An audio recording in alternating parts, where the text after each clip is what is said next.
I'll be doing a 360 of the room.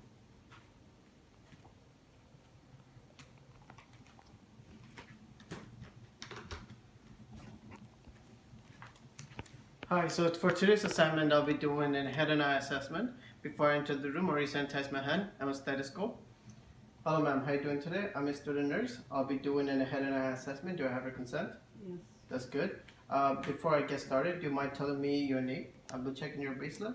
My name is Nasreen. Perfect. Would you mind telling me your age? 50 years. That's good. Do you mind telling me where you're located today? 80 Peterson. Perfect. Do you mind telling me your time? 7 o'clock. Perfect. So the person is well and alerted. I see no use of the accessory muscle. I see no deformities on the right or left side. The person is sitting normal. She seems to be no sign of distress, no spontaneous breathing as well. I'm going to have the person get up to check the gait. Can you please get up? 2 step. Perfect. Go 2 step back. Perfect. You can sit down. The person's gait is good. It's well and coordinated. I'm going to be checking your range of motion. So do you mind doing this? Flex and extend. Perfect. Flex and extend. Perfect. That's good.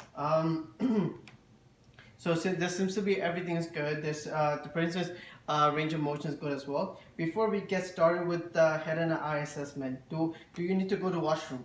No. Are you in any pain? No. Perfect. The person has no pain, so I can get started.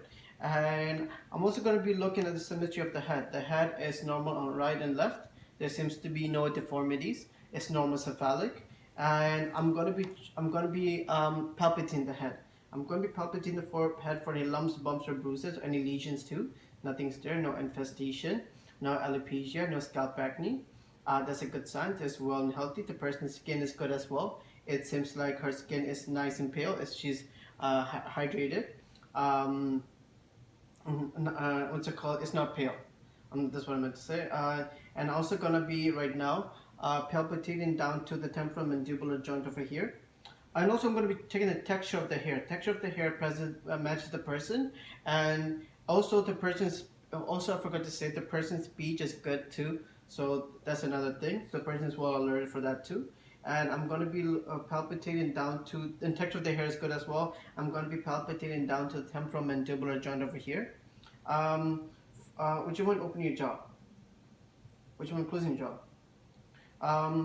There seems to be no sign of crepitus, no muscle spasm. The joint is well and good. I'm going to be palpitating the face for any sort of masses, any sort of lumps, bumps, or bruises. There's nothing is there. I'm also going to be checking the symmetry of the face nodule over here. It's well equal to right and left, so that's a good sign. And I'm also going to be asking, and also the left and right of the face is equal. And droopiness on one side of the face would indicate bowel palsy, or the person went through a stroke. There's no sign of that. The person is very good, healthy, has a good health. And I'm also going to be checking the cranial nerve, the facial cranial nerve. Would you mind closing your eyes? Perfect. Would you mind opening your eyes? Would you mind raising your eyebrows? Good. Would you mind smiling? Would you mind frowning? Would you mind showing your teeth? Would you mind puffing your cheek out? That's good. So the person can use her face, her facial nerve properly. It's well and intact. Now I'll be looking at the eye. So before I get started, I'll be looking at I'll look in the eyebrows. If they're even distribution on each side, there's even distribution. I'm going to be looking at her eyelashes. It's even distribution on each side. That's good. I'm going to be looking at her upper eyelid and the lower eyelid for edema. There's no edema present. There's no preocular edema present. That's a good sign. She's very healthy.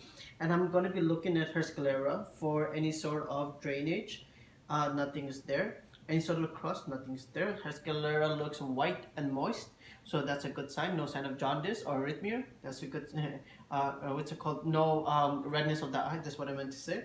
I'm going to be pulling down her lower eyelid to check her conjunctiva. It's nice, pink, and moist.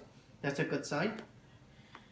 Now I'm going to be looking at her eyes. Her eyes are in the middle. It's in the midline, and that means there's no sign of anosuchuria, no sign of strabismus. That's a good sign. And I'm also right now I'm going to be doing an eye assessment. And I'm also going to be checking the size of her pupil. And her size of her pupil is 3 millimeter, which indicates that it's in the normal range, so it's a good. And 3 millimeter is good. Now I'm doing a consensual and a direct, what's it called? Direct eye assessment. So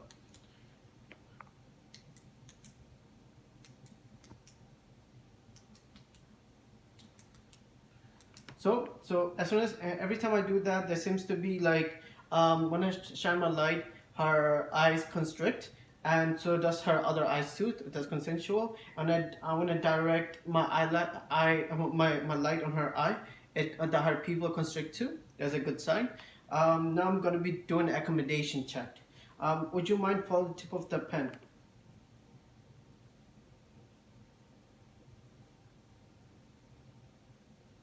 That's perfect. So, Mr. Koha, eyes are following wherever I move my pen. Now I'm gonna be moving it closer so to see if the eye converge. So the eye converge and constrict. That's a good sign. And if I move back, it looks like the eye dilates too. So that means her cranial, what's it called? Her cranial nerve is intact. And here, so and she is very healthy, and that's it.